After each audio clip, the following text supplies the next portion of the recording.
Hello, everyone, and welcome to Police Off the Cuff, Real Crime Stories. We have a breaking news story right now. Charlie Kirk, the conservative commentator, has been shot. It's really breaking. He was shot at an event in Utah on Wednesday. The extent of Kirk's injuries were not immediately clear.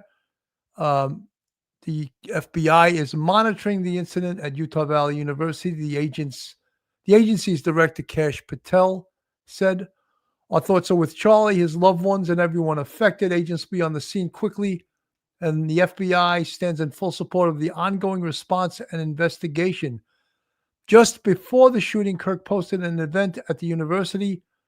Utah Valley University is fired up and ready for the first stop back on the American Comeback Tour, Kirk wrote in a post on X.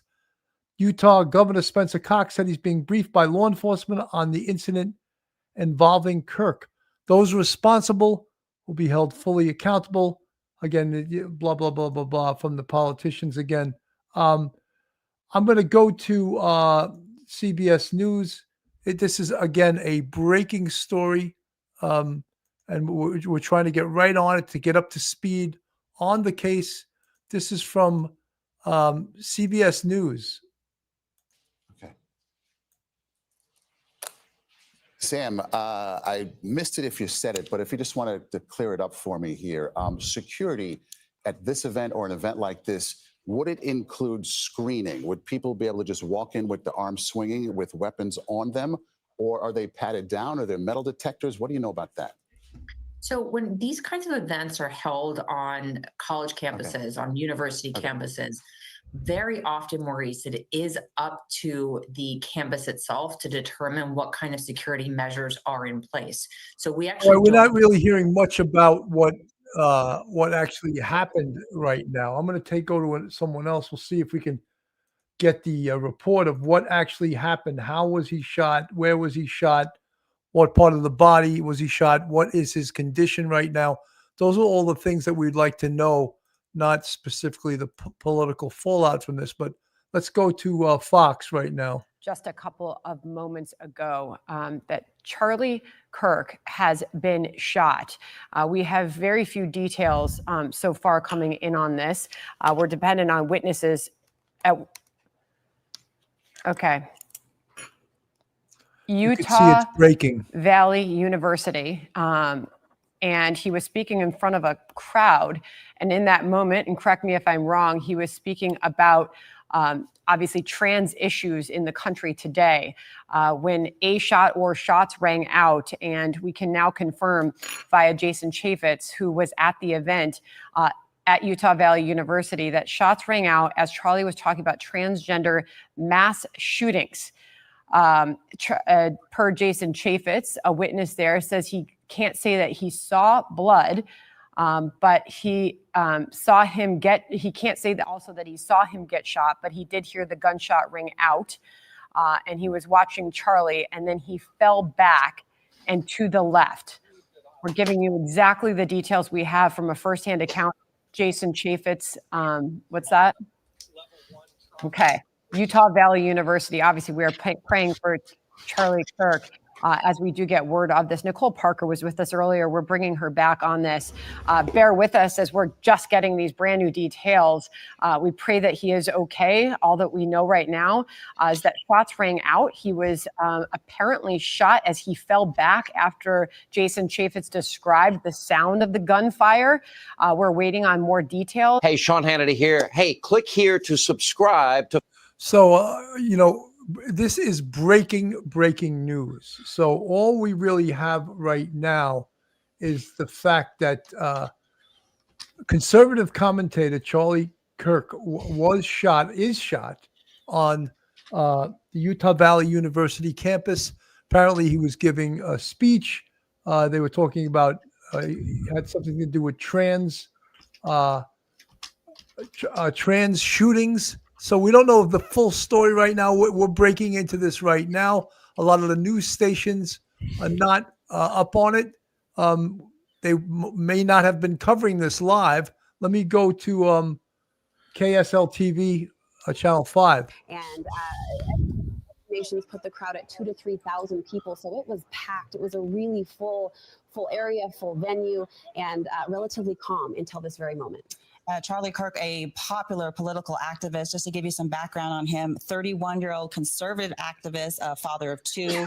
He helped found Turning Point USA. That's a nonprofit that deals with conservative youth on school campuses. He is well known among at least traveling to college campuses across the country, a well-known supporter of President Donald Trump, a close ally of many in his circle. In fact, he spoke at the 2024 presidential convention just days after an attempted assassination attempt on Trump. And as we just heard from President Trump, who's also offering his condolences as well.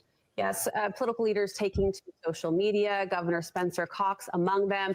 He's saying on X that he is tracking the situation. This is the comment that Tamara most recently mentioned coming in from President Trump. We must all pray for Charlie Kirk, who has been shot, a great guy from top to bottom. God bless him. Governor Spencer Cox also weighing in on X that he is being briefed on the situation.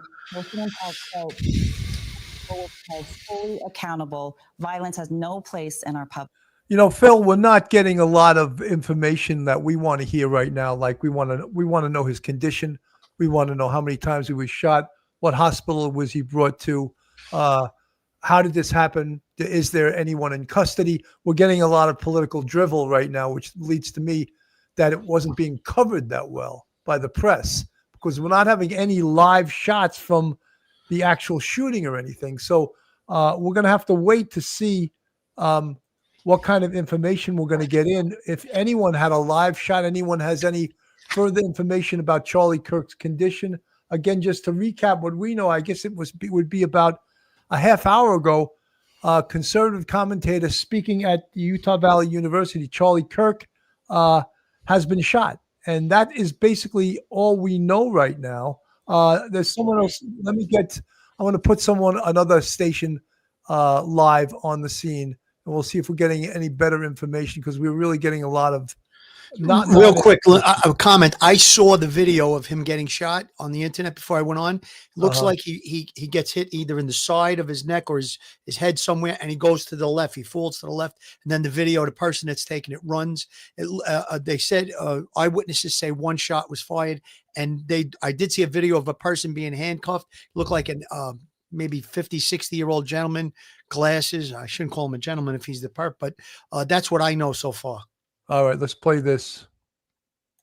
Yeah, Alex, thank you. You characterized, I think, the raw emotion really well. And it is a sad day for us in Utah, but everyone across the country for all of the reasons that you described. This appearance was part of the American Comeback Tour. Charlie Kirk was expected to live debate people who would pose, lines of thinking or questions. And so it was a live debate. More than 6,000 people did sign a petition protesting against his appearance. He was, interestingly enough, scheduled, I believe, to appear at Utah State University later this month as well. So we had plans to stop twice here in Utah as part of today's tour. All right. Well, we want to get some insight from our colleague, Chris Bertram, a former police chief. Can you hear me, Chris? Yes. We appreciate your time with us on this tragic day. We want to talk a little bit to you about the venue where this is taking place, Utah Valley University. Viewers are looking at the video right now of Mr. Kirk in the tent, as well as about 2,000 to 3,000 people. Can you kind of talk a little bit about the law enforcement side of things when dealing with an event like this in this type of venue? Yeah, when you have an event like this, I mean, you're going to, pull in a lot of resources. There's a lot of pre-planning to go to keep not just, Charlie Kirk and his people safe, but everybody attending safe.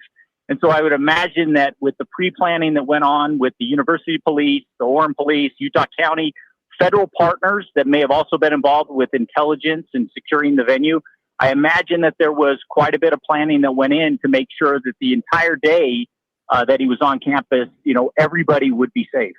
And Chris, one has to assume with an outdoor venue that provides some specific trickiness in terms of crowd containment and also security control.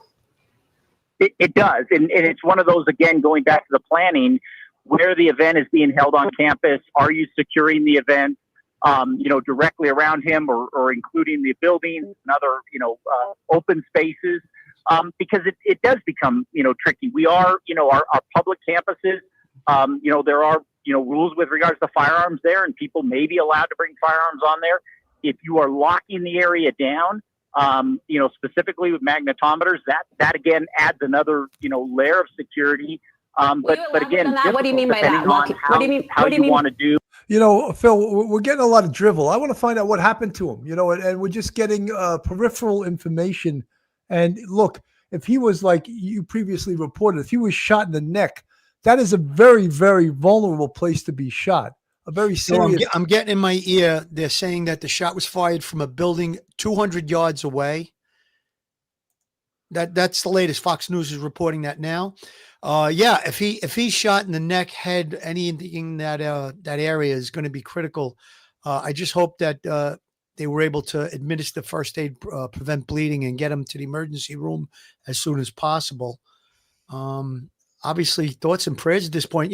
Billy, I know that he's a controversial guy, but there's somebody in the chat, Gil U3, says, I disagree with everything Kirk says and stands for, but this is really awful. No one should be gunned down ever. And I can't echo those words enough, whether you agree or disagree, right or left. Let me go to ABC News. I want to I want to hear his condition. We're coming on the air because ABC News has confirmed conservative activist and podcaster Charlie Kirk has been shot during an event at Utah Valley University. The founder of Turning Point USA, a conservative student organization, is known for his outspoken views on politics, culture, religion, often taking his messages to colleges and universities, sparking sometimes pretty heated debates on campus. Let's get right to our chief investigative correspondent, Aaron Katursky. Aaron, what do you know? Two law enforcement sources confirmed to ABC News, Kira, that Charlie Kirk indeed was shot as he was speaking at an outdoor event at Utah Valley University. You're right, his presence there at the university had divided the campus, according to an article in the school paper, where there were people on both sides debating whether he should even be allowed to bring his message, often loyal to the agenda of President Trump, to campus. But he was speaking at this outdoor event in a courtyard. We've seen some video of that event. A shot rings out. The entire crowd goes scattering. The condition of Charlie Kirk is not immediately clear, but we've seen a tweet from Vice President J.D. Vance saying that he is praying for Charlie Kirk, who he calls a genuinely good guy. And we have also seen a recent tweet from the governor, Spencer Cox of Utah, saying that he's being briefed by law enforcement following the violence directed at Charlie Kirk during his visit to Utah Valley University. The governor's message goes on to say, we will continue to share updates. Those responsible, the governor goes on to say, will be held fully accountable. Violence has no place in our public. So law enforcement officials, now the governor of Utah, confirming, Kira, Charlie Kirk shot at an outdoor event as he was speaking at Utah Valley University. Good afternoon, everyone. I'm Kira Phillips. We're coming on the air because... Phil, I just wanted to say that people have said, he's a conservative commentator. We have something called freedom of speech in this country. And whether you're a conservative or a liberal, no one has a right to aim violence at you, and schools, college campuses that want to censor people, I find that to be wrong too. Whether you're a conservative, whether you're a liberal, whatever your thought, as long as you're not advocating violence, I think your point of view should be heard. And he is a controversial conservative speaker, but does that give anyone the right to take his life? Absolutely not. Billy, I know that he goes around to college campuses and he invites everyone into the conversation. He's not afraid to challenge or be challenged. I think they said in his opening of today's event, he saw a rainbow coalition and he said, come up, let's have a conversation. That's what he does on college campuses. He definitely promotes freedom of speech. He doesn't like to, just knock down and take over the conversation and just have a talking point. No, that's not what he's about. He likes to have a conversation. And I think that inviting everyone into the conversation is the best way that you can get progress in whatever it is that you're trying to promote. So it's terrible. I just hope and pray that he pulls through this and he survives. And it's just unfortunate. And I think that the heat has to be taken down in all political speech. That's something that we have to really latch onto in this current. Phil, this is an update from News Nation. Reports of shots fired at an event with the Turning Point USA executive Charlie Kirk. There are reports this afternoon that Kirk himself has been shot at Utah Valley University. That's located in Orem, Utah. It's outside of Salt Lake, about 45 miles south of Salt Lake City. And we are gathering information from a couple of different sources. Associated Press confirming the shooting just moments ago. Social media posters from this event where Kirk was attending are adding video and context online. Kirk often tours college campuses, and he had just begun, as I understand it, this new tour, which was called the American Comeback Tour. And what he often does in these situations, and I believe this was the plan today in Utah, is he will debate issues that are, cultural issues for the most part with students. Some come to these events on campus and agree with Kirk. Some come and disagree. He's been doing this for a long time, and he is just kicking off, or had been kicking off, an event like that today at Utah Valley University, which is a very, very large university, more than 40,000 students enrolled. It's the largest public university in the state of Utah. So we'll get through the information as it comes in real time. We have, and I'll cycle through this as we begin, as Nicole was, quick reaction coming in from the likes of the Utah Senator Mike Lee. And then I'll show you what Marjorie Taylor Greene has been saying, as well as the conservative podcaster Benny Johnson has weighed in. All right, let's look at Mike Lee. Here's the tweet that came in from Lee a short time ago. Like so many others, including the Vice President of the United States, J.D. Vance, Lee wishing the best for Charlie Kirk. So if we have that, we'll pop it up. If not, we'll move on. But the point is, he and others are already commenting on this. Benny Johnson is another guy. Here's Mike Lee. I'm tracking this situation. Please join me in praying for Kirk and the students who are gathered there. I saw some of the online video that's been circulating, and if it's accurate video, there were a large number of students, and Kirk often draws a large crowd to these events, both for and against. Marjorie Taylor Greene also just weighing in on social media a short time ago. She says Charlie Kirk has been shot. Pray for him. That came before the confirmation that Kirk has been shot, now being reported by the Associated Press that indeed he has been shot, and many people are praying for him. All right, let's go now to a conversation about this with our friend Paul Rykoff, who is here in New York, host of the Independent Americans podcast. Good to see you, Paul, as always, here to talk. All right, Phil, again, we're not getting information. Apparently, I'm getting some unconfirmed information, and I would never report anything horrible, that he was transported to the hospital. That's all we have. He's probably in serious condition, but there's all the trolls in the, of course, in the comments are all saying the worst, but there is no confirmation on that. No one has been reporting that. And I believe that if it were true, what they're saying, that we would have that information. But right now we have no information about his condition. Everyone, of course, is waiting to hear about how he is. And in fact, we're just hearing that one person is under arrest. Again, no information on the shooter, no information on who he is, where he is, what type of weapon he used. So much information has not been out there right now. Yeah, absolutely, Billy. It's ironic that today is the beginning of the trial of Ryan Root, that laid in wait for President Trump recently in an assassination attempt. So, as I said earlier, I think that the whole, just the general atmosphere of the political picture today needs to be taken down. And, we can't encourage violence or encourage some people to act out.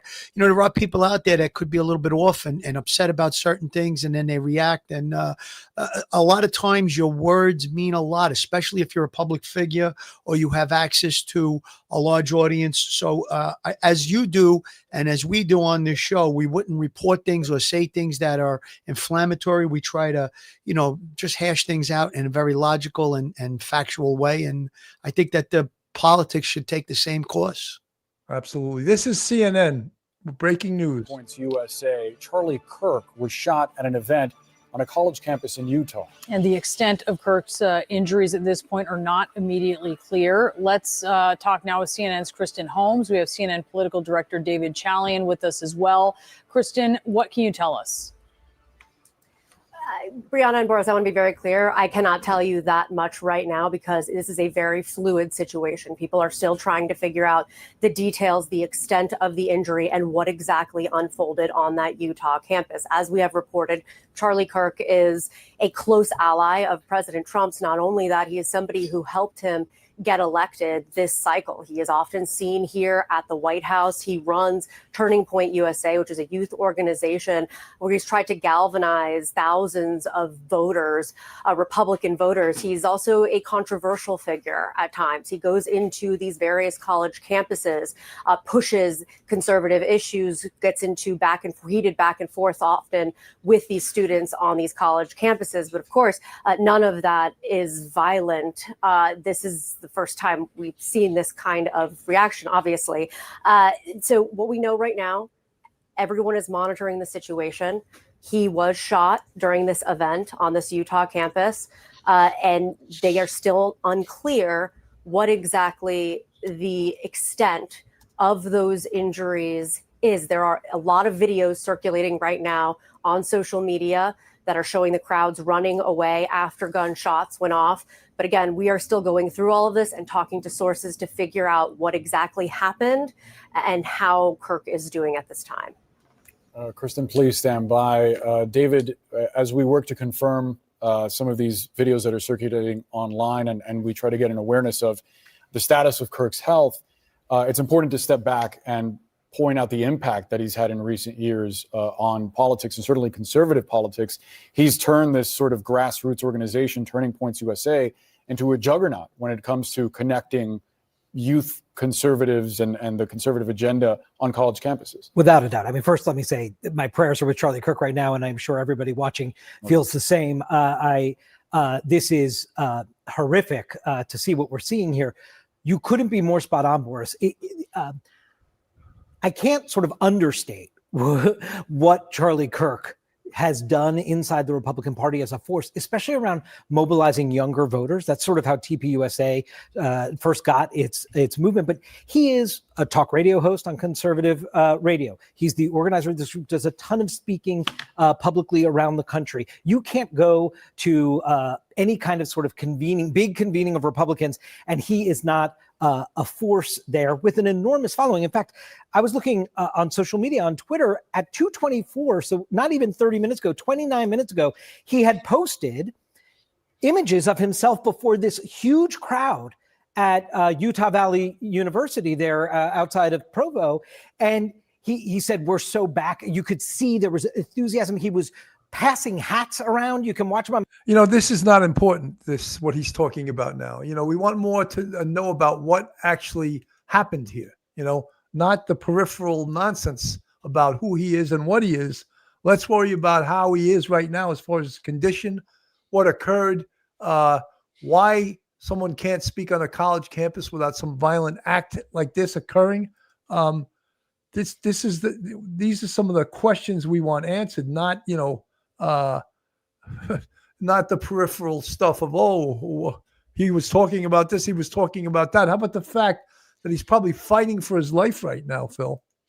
Absolutely, Billy. I'm reading all different stuff on the internet, and it sounds like a serious injury. There's no condition yet. We know he was hospitalized. Basically, that's being reported by Fox News and other news outlets. And I agree with you, Billy. Conversation is something that leads to results, leads to change, leads to a political view one way or the other. But if you just attack and you stifle and you censor things of that nature, this is going to be counterproductive for the United States of America. So like you said, if a person goes onto a college campus and they're speaking, they're attacked, whether it be with violence like this, with a shooting, with any type of violence, is just not acceptable. I always encourage spirited debate. To me, I love to be challenged on my views or something that I know about. And I also like to listen, and I also like to learn from another person's view or opinion or their facts. And this is the way life is. You can't be closed-minded. And we live in a country that's free. We have freedom of speech, and it's just terrible what took place today. And as we're trying to find out more details, there's no excuse for it, and it's unacceptable. And welcome back to ABC News Live. We continue to follow the breaking news. Conservative political activist Charlie Kirk has been shot at an event in Utah Valley University, posting an alert saying a single shot was fired on campus toward a visiting speaker and that the suspect is in custody. We know that speaker now, Charlie Kirk, the founder of Turning Point USA. And apparently this was posted on X just earlier today, before Charlie Kirk was scheduled to speak at an event at the school. You can see here, well, if we can bring back that post, was that Mike Lee's post or was that Charlie Kirk's post? Okay, Charlie Kirk had also posted earlier on, but Mike Lee here just moments ago saying, I'm tracking the situation at Utah Valley University closely. Please join me in praying for Charlie Kirk and the students that are gathered there. Also, there have been other tweets coming from the FBI Director Kash Patel saying we are closely monitoring reports of the tragic shooting involving Charlie Kirk at Utah Valley University. Our thoughts are with Charlie, his loved ones, everyone affected. Agents will be on the scene quickly, and the FBI stands in full support of the ongoing response and investigation. I'm joined by senior White House correspondent Selena Wang now, also White House correspondent Karen Travers, and ABC News contributor and former NYPD chief of detectives Robert Boyce. Okay, Selena, let's go ahead and start with you. What do we know? Well, we're just getting actually reaction from President Trump. He is posting the following on his social media platform, Truth Social, quote, we must all pray for Charlie Kirk, who has been shot. He goes on to say, a great guy from top to bottom. God bless him. This is also coming as we're getting other reaction from administration officials, including Vice President J.D. Vance, who says, say a prayer for Charlie Kirk, a genuinely good guy and a young father. And Kira, it's hard to overstate just how massive of a force that Charlie Kirk is within the MAGA community. He has this massive following online, millions of followers, one of the most powerful and influential MAGA podcasters. He has sway over parts of the president's base, especially with young supporters of the president. He has used his influence oftentimes to back the president in various policy decisions, but he's also been critical of the president as well when it comes, for instance, to the president's handling and his administration's handling of the controversy around Jeffrey Epstein. On his show, he has at times urged the administration to fix the mess by disclosing more information. This is a huge figure within the MAGA circle, within the president's orbit as well. We're continuing to watch that reaction. And in fact, also in Trump's war room on social media, they're also posting, quote, pray for Charlie Kirk. Also, Attorney General Pam Bondi now tweeting FBI and ATF agents on the scene. Pray for Charlie. Karen Travers, let's bring you in and talk about just the importance of Charlie Kirk to the Trump campaign. Selena touched on it a little bit, but maybe we can go a little deeper into his sway and influence. I think we should stay on the story about how he is, about it's like they're going to everywhere else but what we want to hear. And we want to hear what occurred here, Give us the blow by blow. What is his condition? We understand that he was shot in the neck. Apparently now, according to the BBC, and this is from someone in the chat, he's undergoing surgery as we speak. Absolutely prayers for Charlie Kirk. And Phil, as you know, the neck is a very bad place to get shot. There's so many arteries. There's potential of paralysis. It's a very delicate area, and hopefully he will survive this. Hopefully he'll make a full recovery. But as we said, it's not a good place on the body. Not that there's any good place to get shot, but that's one of the more vulnerable places anatomically to get shot in the human body. I couldn't agree with you more, Billy. Obviously, there's major blood vessels, major organs, and it's not a good place to get shot. As you said, there's no place good to get shot. I mean, if you get shot in the tip of your finger, it's one thing, but anywhere in the upper part of your body, your torso, obviously major blood loss, things of that nature. So if he is in the hospital and he's getting medical care, hopefully he can pull through this. It just goes to show, how lucky President Trump is that he survived his assassination attempt where he was shot in the ear. Had he not turned, it would have been a completely different political landscape today. I believe. But you know what we know at this point is there's obviously a very fluid situation, a lot of different things coming in. But I try to go with the major news corporations. They tend to have the best amount of information. It sounds like a person is in custody. It sounds like there was one shot fired. It sounds like he was hit, as you said earlier, either in the throat or in the neck. And it also sounds like the shot may have been fired from a distance away. You know, Phil, just I got to interrupt you. From the chat, Latisse, who's always very, she has a source in the press, in the news, and she's telling us he's in serious critical condition, immediate surgery as we speak. So our prayers go out to Charlie Kirk.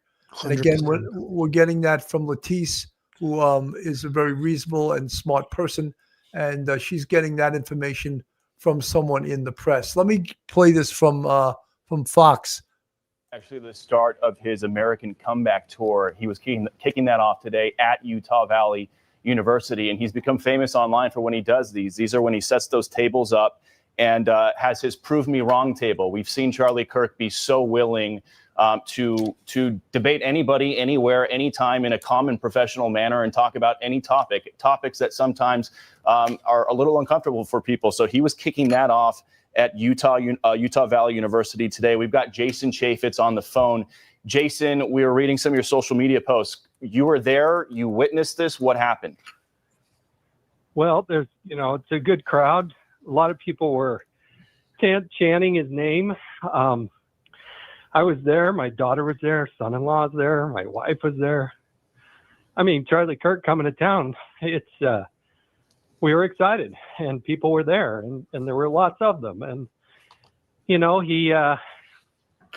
came out. He was throwing hats, riling up the crowd. He took his first question, which was, I have to catch my breath trying to run into the house take here. your time. He took a first question, which was a religious question. And then he got to the second question, which was about 30 minutes into his presentation, 2:30 local time. And the question was about transgender shooters, mass killings, versus people that weren't transgender. And when that happened, when that question came out, and he's going to have the interaction, one shot. I was watching Charlie. I can't say that I saw blood. I can't say that I saw him get hit, but I did see him fall immediately backwards into his left. And I can just hope and pray that somehow he survived that. Oh my God, we're all praying. He's married to his wife, Erica, for 4 years now. Jason, obviously, you're visibly very emotional, obviously, having just witnessed this. Married to Erica for 4 years, 2 children, a son and a daughter. All we can do is pray right now until we get an update on what exactly happened here and his condition, although there are reports that he was ushered off by his security team and if shot, obviously hoping he's getting immediate medical help. There are obviously, Jason, starting to be some pictures emerging online of the moment when this happened. There are even some photos of a man who was hauled off after this happened. So we're waiting on details and facts as this story develops. But we know Charlie. We've seen and heard from many times over the years. He's been a very present conservative through the Trump movement, leading students. And to your point, Jason, you said he came to town. We came to listen. He has an enormous following and so many supporters that obviously would be praying for him right now, Jason. Well, I traded text messages with him. I traded text messages with him ahead of time, and I said, "Hey, Charlie, I hope they get a chance to see you. Our family would like to see you again, and we still want to see him again." So he said he was going to go for a few hours, and maybe we could see him afterwards. But gosh, it's just he's there doing the right thing. And it's so great to see all these 20-year-olds enthusiastic about politics in the world and to have an open dialogue. And Jason, I apologize. I don't want to cut you off, but we're getting some reaction in from California Governor Gavin Newsom. Remember, he had Charlie Kirk on his podcast earlier this year. He says, quote, "The attack on Charlie Kirk is disgusting, vile, and reprehensible. In the United States of America, we must reject political violence in every form. And Sandra, Jason, just talking to you, I feel sick to my stomach right now. The first encounter I had with Charlie was back when I was covering the border, and he would just DM me on Twitter saying, "Hey, thank you for those reports. You're doing a great job down there. Keep in mind, he's got a wife and kids, young guy." I'm in shock at this news, Jason. After you heard that shot go off, what happened? Hey, Bill, just let me jump in here. The FBI directors also just put up a statement on the Kirk shooting saying, quote, agents will be on the scene quickly, and the FBI stands in full support of the ongoing response on that campus. We're closely monitoring reports of a tragic shooting involving Charlie Kirk at Utah Valley University.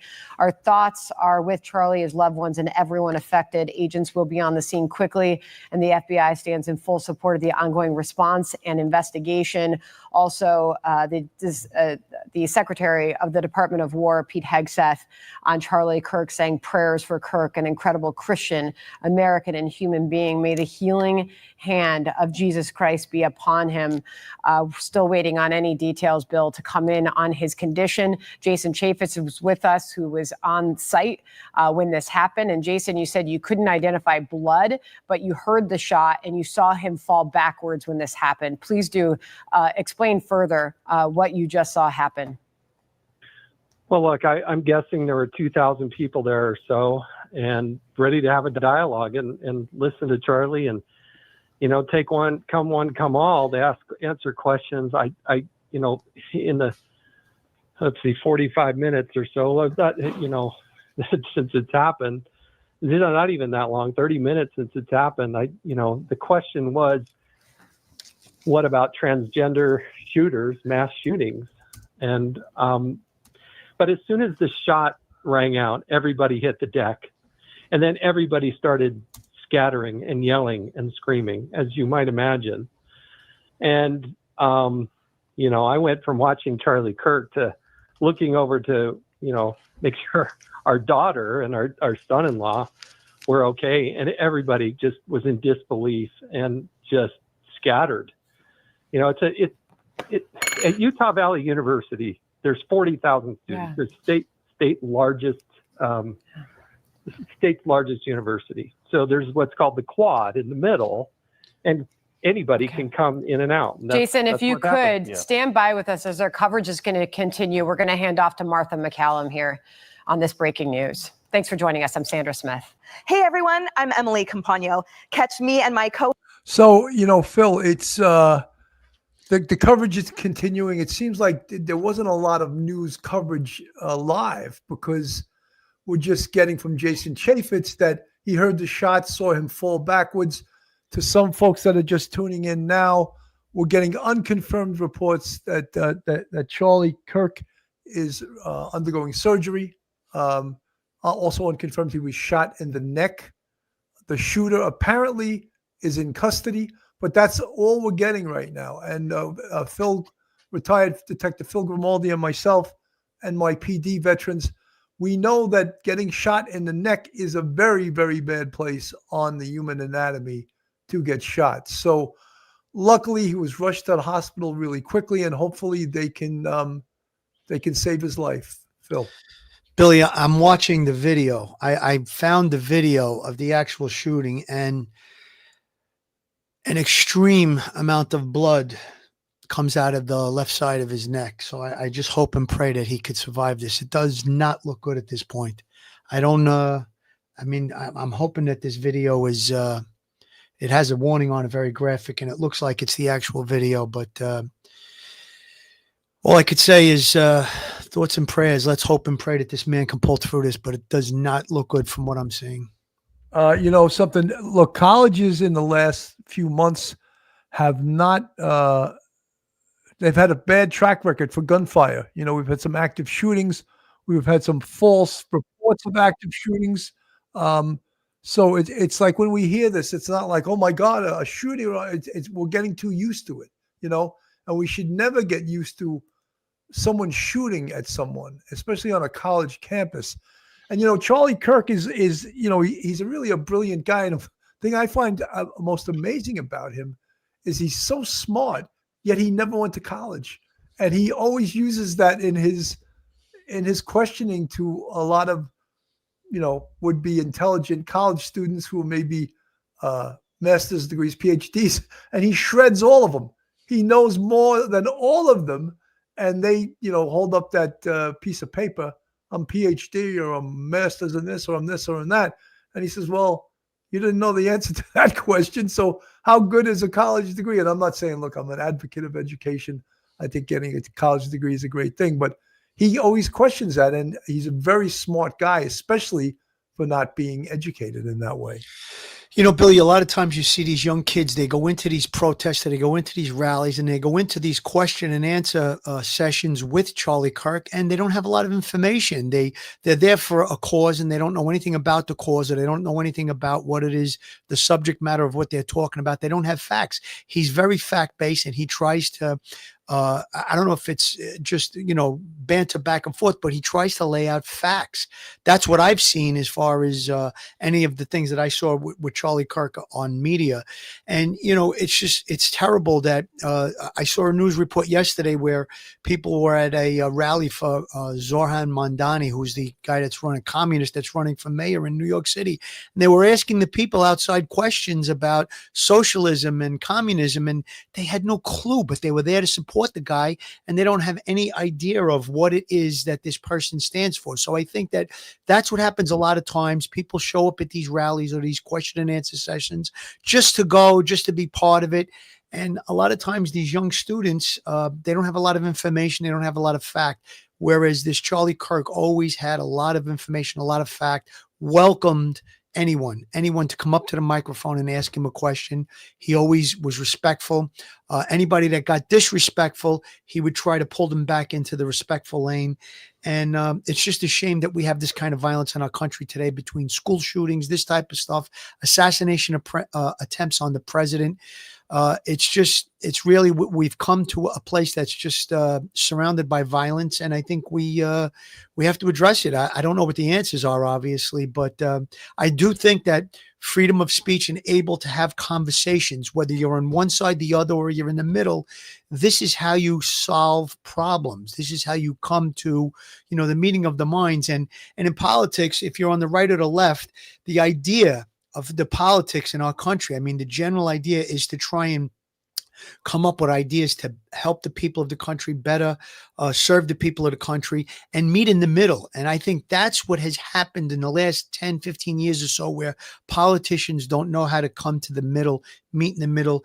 When you look at the things that are going on in today's world with National Guard troops being deployed to different cities to try and stem crime, and there are politicians that come out against it, but yet the mayor of Washington, D.C. welcomed the fact that the president of the United States sent troops into Washington. It brought crime way, way down. And Bill, you and I talked about it, how, these police forces, they're just undermanned, understaffed. They don't have enough resources. So now if you bring in the National Guard, and it's an omnipresence where it brings crime down, it gives the cops a chance to catch up on things that are taking place with regard to investigation and things of that nature. This is CBS News.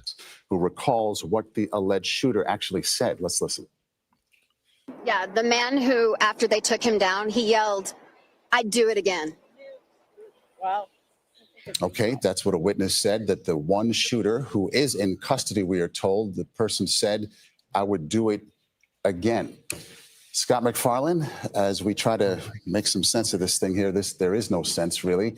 What are you learning about the investigation at this point?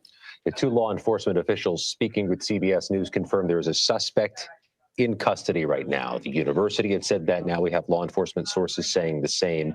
There's these images that are being shared of somebody being handcuffed on the ground on site near where the shooting was there at Utah Valley University.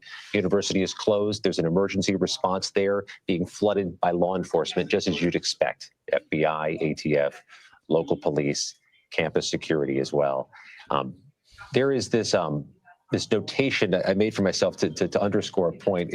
This event was publicized. This was not one of those you had to have a pass and you had to have a backdoor way of figuring out where the event was going to be held for security reasons. This was a publicized event location and time. It was to begin at noon local time, 2 p.m. on the East Coast in Utah. Utah is an open carry state, but there are restrictions on the carrying of firearms at schools, colleges, and universities, Maurice.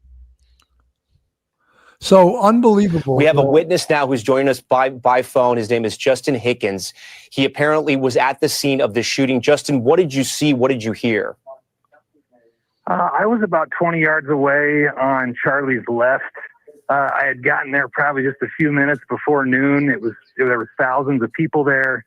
Unfortunately, there was no metal detectors. There was security by Charlie, but anybody could have shown up with whatever, unfortunately. And I happened to kind of maneuver my way down close on the side. And the first interaction probably took about 10 minutes. It was a religious-related exchange. And then there was someone who stepped up, ironically, coincidentally, who asked a question about mass shootings. And about 60 to 90 seconds in, we heard a big, loud shot. I saw a bunch of blood come out of Charlie. I saw his body kind of kick back and go limp, and everybody dropped to the ground. And luckily, there were no other bullets sprayed into the crowd because nobody was really able to go anywhere. It was just like a big, open pavilion, amphitheater, outdoor venue. And, lots of screaming, lots of yelling, lots of bodies on top of each other.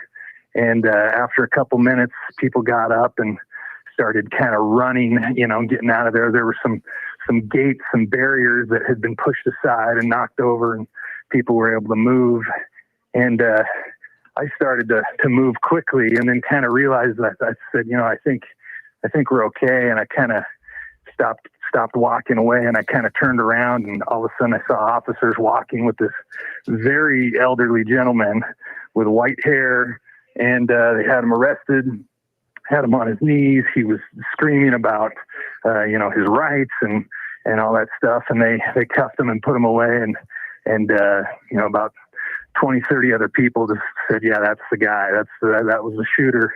And people had said that they had seen him there early. He got to the event really early, was kind of walking around, talking to a lot of people, just this elderly gentleman. But that's all I got for you. Justin, no, that's a lot, and I'm going to keep you on the air with this because this is important. What you saw, people who haven't seen these events, these turning point events, or these events with Charlie Kirk, people can go up. There's a microphone usually set up, and people can try to debate him or bring up a question or a point. Set up before the shooting, what exactly was happening? Because you touched upon that. Well, there was. I couldn't exactly tell how many, but I'm sure there was maybe 15 to 20 people in line to talk to Charlie, enough to where he probably felt like it was going to take a good while to get through everybody. And he had only gotten through one exchange with an individual. And honestly, it was kind of getting drawn out a little bit too much. The crowd was getting a little restless. Like, hey, we're talking too much on this religious topic. Let's go to something else. And so finally they wrapped up, and then somebody else got up there, and like I said, for about 60 to 90 seconds, there was an exchange about mass shootings, transgenders involved in mass shootings, and ironically, that's when the shot went off. I think at this point, Phil, we should talk a little bit about the security, because it seems like from what people are saying, there were no metal detectives. It was sort of like an open admission thing. And for someone as high profile as Charlie Kirk, and probably has the threat level highly elevated, maybe they need to rethink something like that when a sort of a partisan speaker, whether it's from conservative or progressive, I think they have to protect it a little bit. And look, anyone can sneak a gun in anywhere and do what this old man apparently did to Charlie Kirk. And again, we're hoping and praying that Charlie Kirk survives this. It appears that he was shot in the left side of his neck. We don't know what caliber, whether it was a handgun or a rifle. We don't know. That has not been reported yet. But we were told, and again, this is like not coming from a real solid source. Through someone else, the BBC said he's currently in surgery. So we're not getting that from a confirmed media source. The media seems like they want to talk about other things than his condition and about what actually happened at this point. You know, Billy, I saw a report from Jathan Chase, a former Utah congressman who was present. He did say there was a light police presence, so I think you're right. There should have been maybe perhaps some further enhancement of security protocols. I did say earlier that there was being reported that the shot was fired from 200 yards away. Now they're saying 200 feet away from a building. That sounds to me, and it's just my opinion, I don't know this for a fact, it could have been a rifle. I don't think a pistol would be that accurate from that distance. And from the video I saw, it looks like he was shot in the left side of his neck, just around the throat area, I would say, maybe around the collarbone area. So there is a person taken into custody. There are witnesses that are saying that he was repeatedly saying, I did it, I do it again, or I have the right to remain silent, something of that nature. And we don't know if this is the actual shooter. Just because a person is taken into custody at the location, you know, in the seconds and minutes after something like this happens, it's usually very, very fluid, chaotic. And perhaps this person, based on what they were saying, was taken into custody. We're going to get further information as the day goes on, I'm sure. But I think that right now what we're hoping for is to get an update on his condition. And I'm sure that the subsequent investigation is going to figure out and is going to have a very detailed amount of information coming forward. Obviously, there's tons and tons of video of the situation. And I think that the criminologists, the investigators in Utah will be able to come up with a sequence of events that'll be very, very exact. This is Jason Chaffetz, who actually witnessed the scene. News contributor. Jason, you were there. I could hear how upset you are in your voice, and I think we all are feeling it. And I just, but you were there. So tell us what happened. Yeah, that happened like 35 minutes ago. I was there. I was up kind of on the second level because I wanted to be in the shade, but our daughter was there, our son-in-law was there, my wife was there, friends. This is our community.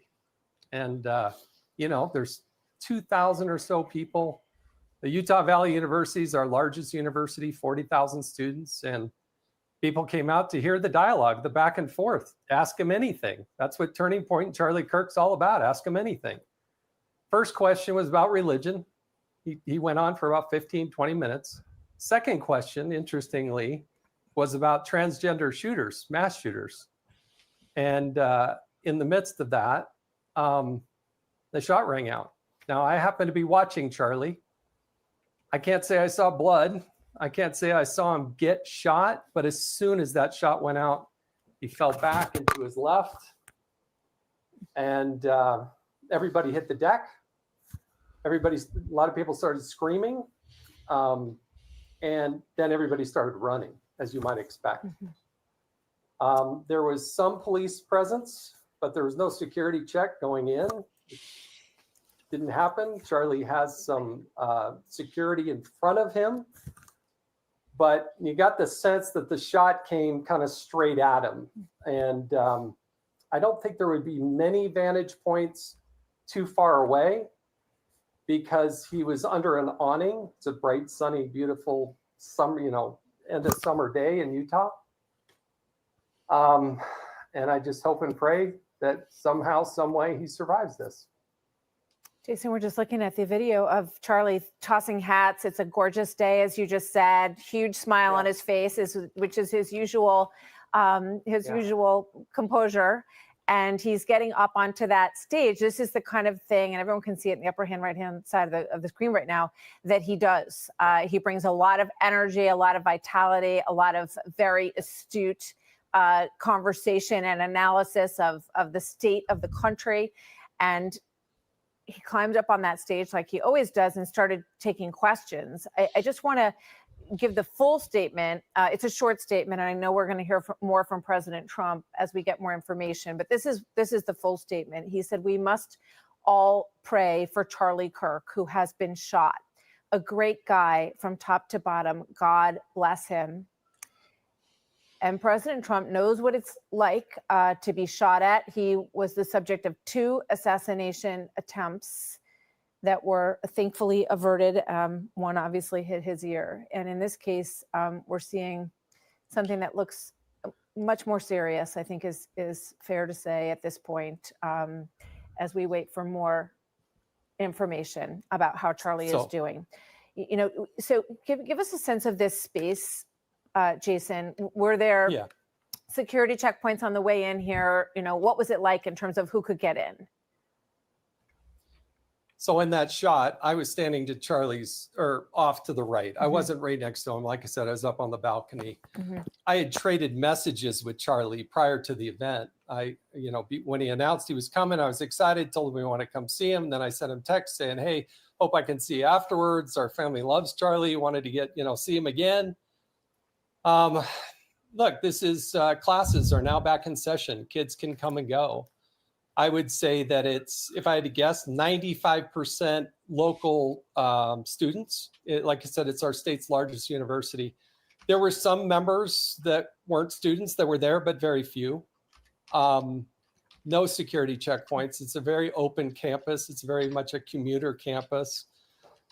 Come on, Orem, Utah is one of the safest places on the planet. And so we just don't have these types of things. We don't have murders, let alone shootings, let alone something of this magnitude. And like I said, there was a light police presence. I'm sure, I hope there were some undercover people. Charlie has his own a bit of security, but not to deal with, a couple thousand people that were there to see Charlie. They had microphone challenges because there were so many people, they couldn't get all the volume that they wanted. People are having a hard time hearing. But I think when this story is written, I don't think it was a coincidence that the shot rang out when you get a question about transgender mass shootings. That maybe, hopefully I'm wrong. I'll probably get criticized for jumping to conclusions, but I'm just telling you, in the 30 minutes or so, I thought, wow, I don't think that's a coincidence, but we'll see.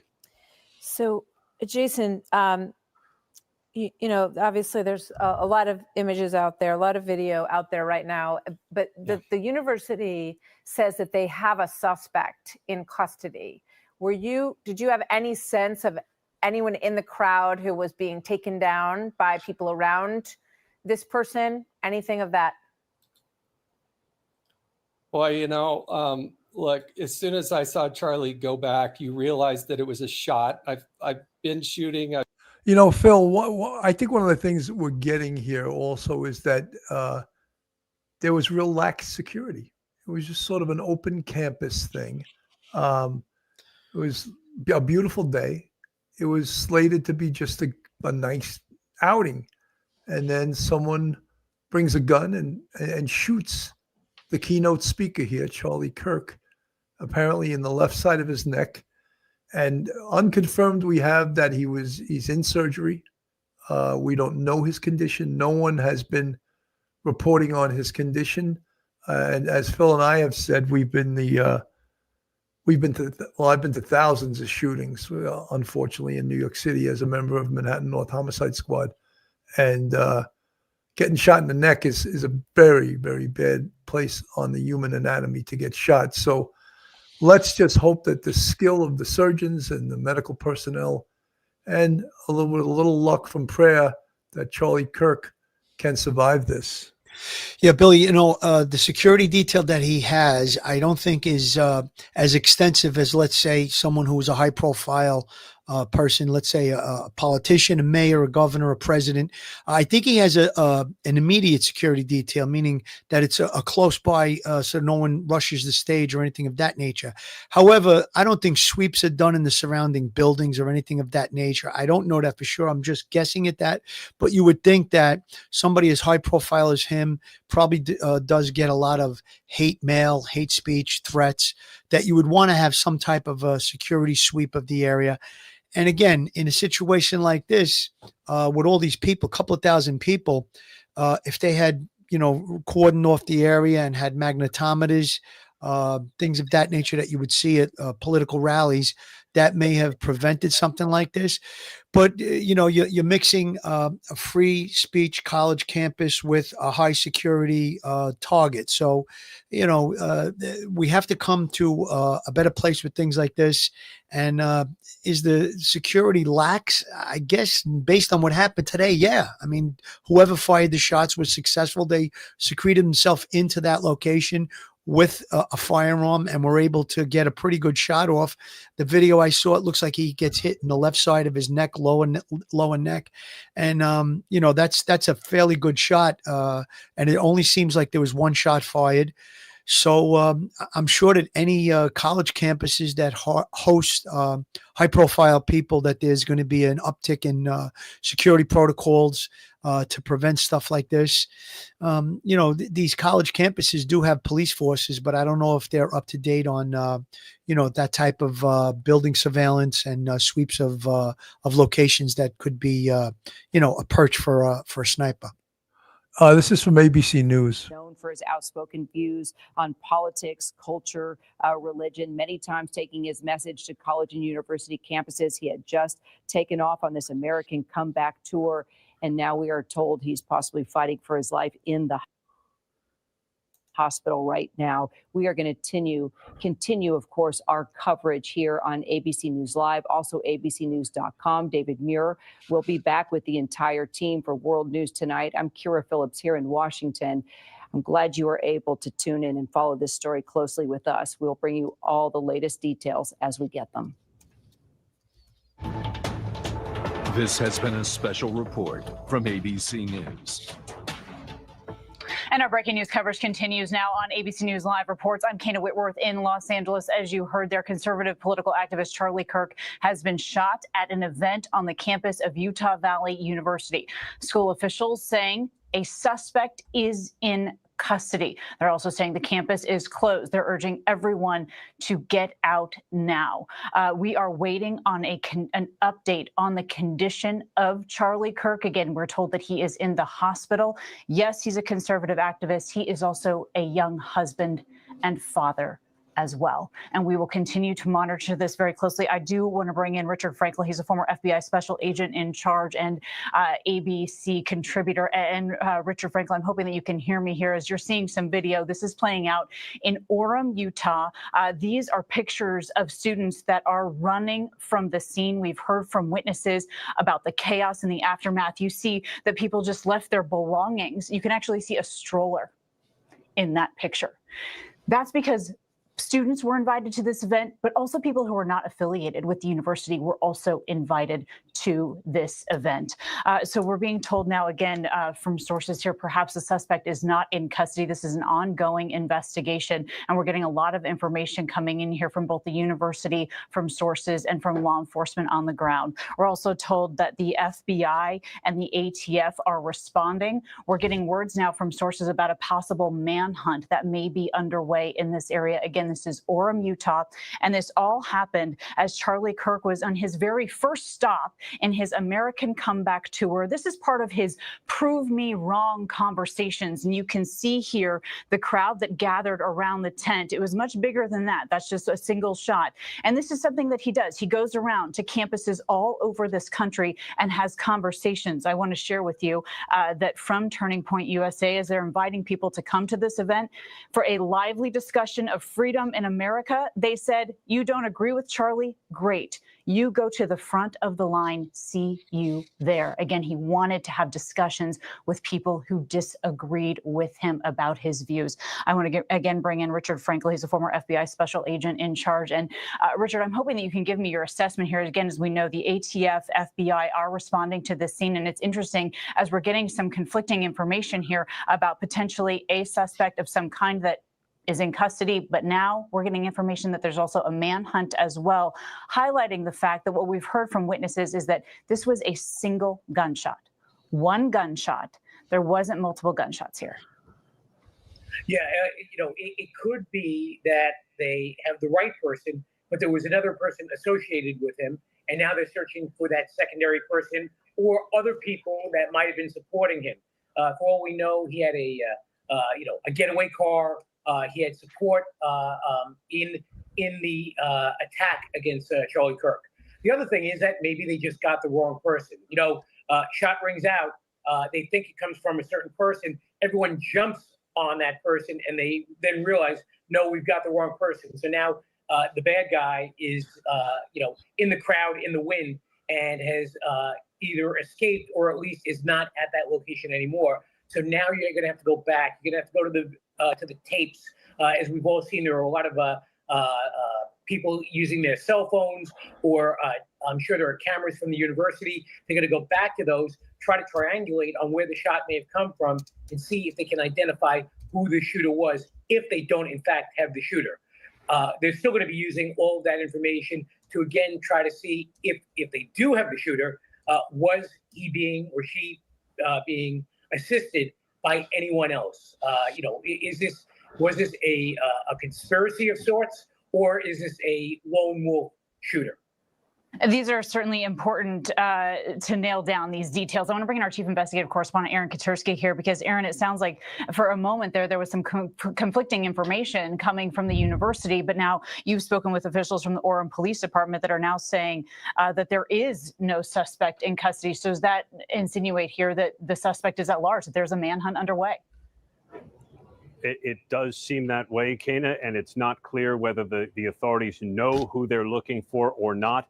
But after initially saying that there was a suspect in custody, the university and Orem police now say a suspect is not in custody. There is still a suspect at large, according to the authorities, though there is no call to shelter in place at this time. So perhaps authorities kind of have an indication of where this individual might be if they're not asking the public to shelter in place. They don't seem concerned about the larger public safety issue, but they do say there still is a suspect at large now. And so if there's a suspect at large, Aaron, I know we had some reporting and there's some circulating video as well of authorities removing a man from this scene who was yelling certainly questionable things at that moment. Well, and that individual, according to eyewitnesses, was yelling, "I do it again." But maybe that's not the individual. That's not the shooter. Maybe there are multiple suspects that they're looking for and trying to track down. But they do say, according to Orem authorities, that there is still a suspect at large. What role that individual played it has not been made clear. Who it is has not been made clear. But the authorities are simultaneously telling the community there is no need to shelter in place, even as the university has asked people to evacuate the campus. They certainly have. And Aaron, I'm wondering if you can shed any light here. We've heard from witnesses who feel like this shot came from at least 100 feet back from some kind of elevated level. Again, reiterating here, this was a single shot. Do we know any additional details about how this played out? We, like many law enforcement officials around the country, have watched the difficult and horrifying video of the moment the shot rang out. Based on that, it seems like this shot was fired from a high caliber weapon at a high velocity. The nature of the injury seemed very grim as we've seen it. And the condition of Charlie Kirk has not been clarified as of.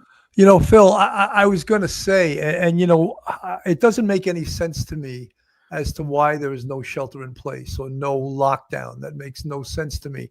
It could mean one thing, that the perp is dead, the shooter's dead, or they know who he is, or they got him and they're just not reporting on it right now. But if there's a shooter at large and there's no shelter in place, that totally makes no sense to me. The other thing is, this had to have been from a distance a rifle, because a guy can't just pull out a handgun in the middle of a crowd and fire one shot and get away and know, you know what I mean? No one knows anything.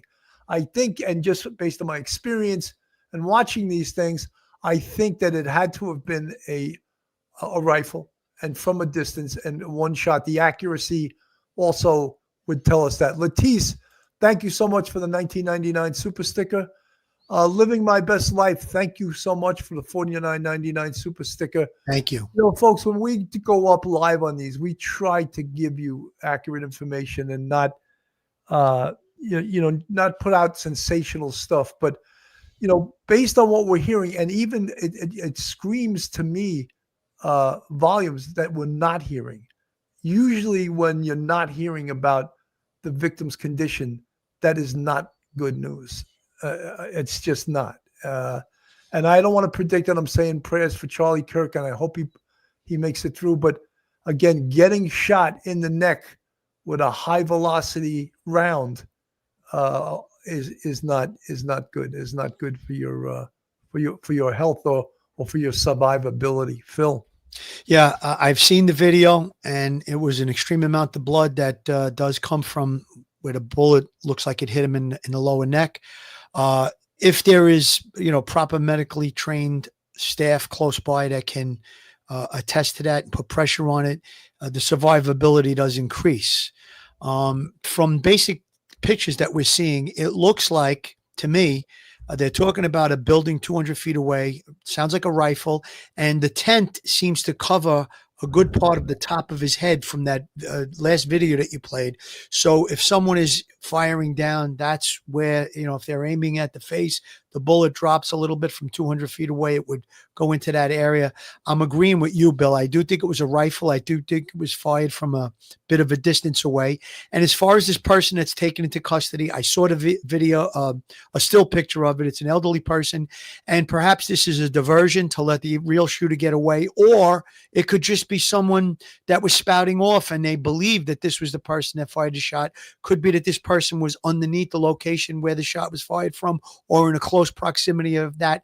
And we know, Bill, you and I know, we've been present during chaotic situations like this. So when things are chaotic, facts are not real clear at the beginning, and perhaps that person was taken into custody believing that he could have been involved in it. However, now it sounds like, and it's unconfirmed, that there could be a manhunt for someone else in this case. And again, Billy, I think you made a great point. A lockdown at the college should have been called immediately, a shelter in place for sure. So I do agree with that. Absolutely. Cindy Lou, the shooter, is not in custody per the college. Cindy Lou, thank you for that information. But then it makes no sense to me as why there's not a lockdown. And the only other reason I could think is the perp's dead, that law enforcement shot and killed him, and maybe they weren't ready to report that. Other than that, I don't understand why there's not a shelter in place or a lockdown at the college. Yeah. Aaron Katursky, thank you for your reporting. And again, so now our understanding here from authorities is that there is a manhunt underway, that a suspect is not in custody after the shooting of Charlie Kirk on campus in Orem, Utah. So we are going to continue to follow that as well. I do want to bring in an eyewitness, Jeremy King. He's joining me now over the phone. He captured video that actually shows these first responders and people sort of rushing Charlie Kirk away after this shooting. Thank you so much for joining me. Are you able to hear me? And thank you for having me. Of course, we're playing the video now here that you shot, and I'm hoping that we can re-rack that and play that again for our viewers. It's our understanding that Charlie Kirk's personal security team was very quick to get on him and to get him out of there. And you're seeing people rush what I assume is him into the back of an SUV. Tell me about this video. So what sounded like either a firecracker or a low caliber 22, because we're up front, right? We're not near the shooter. And so it took a minute to realize this wasn't staged. This was actually happening.